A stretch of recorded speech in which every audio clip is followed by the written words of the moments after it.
What's up guys? Ako din si Kai Tuyak. Tuduan ta mo sa pag-skateboard.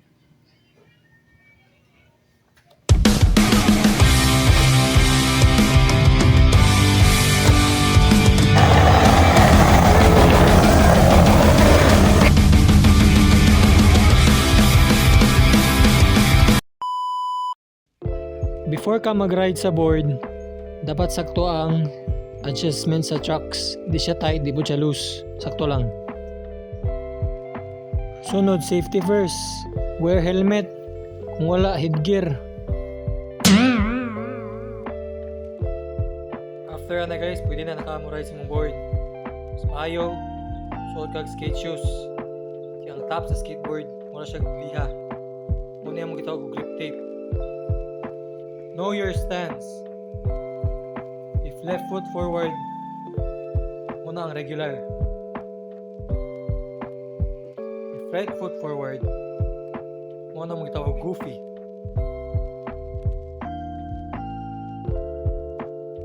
Inigpadagan na guys.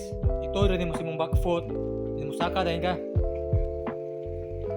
Ano yun guys ha?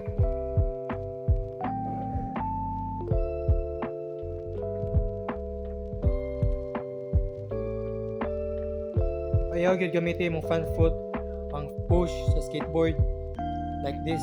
Hindi mo na gitawag og mongo skaters.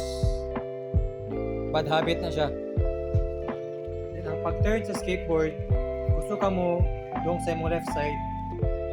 Mulin na sa ka pa dong sa left. Pag-ato ni mo yung weight dong sa left. If gusto ka mo dong sa right, bugat sa right. Sa front. Timbang is pa dong forward.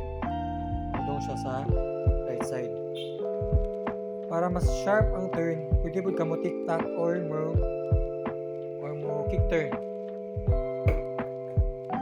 Kick turn is mutangan rin mo pressure sa tail.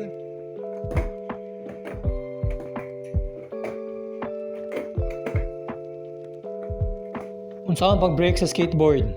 Duha akong ibawaan, ang tail scrape o ang foot brake.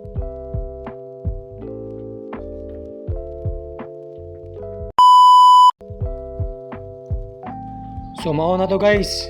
Thanks for watching.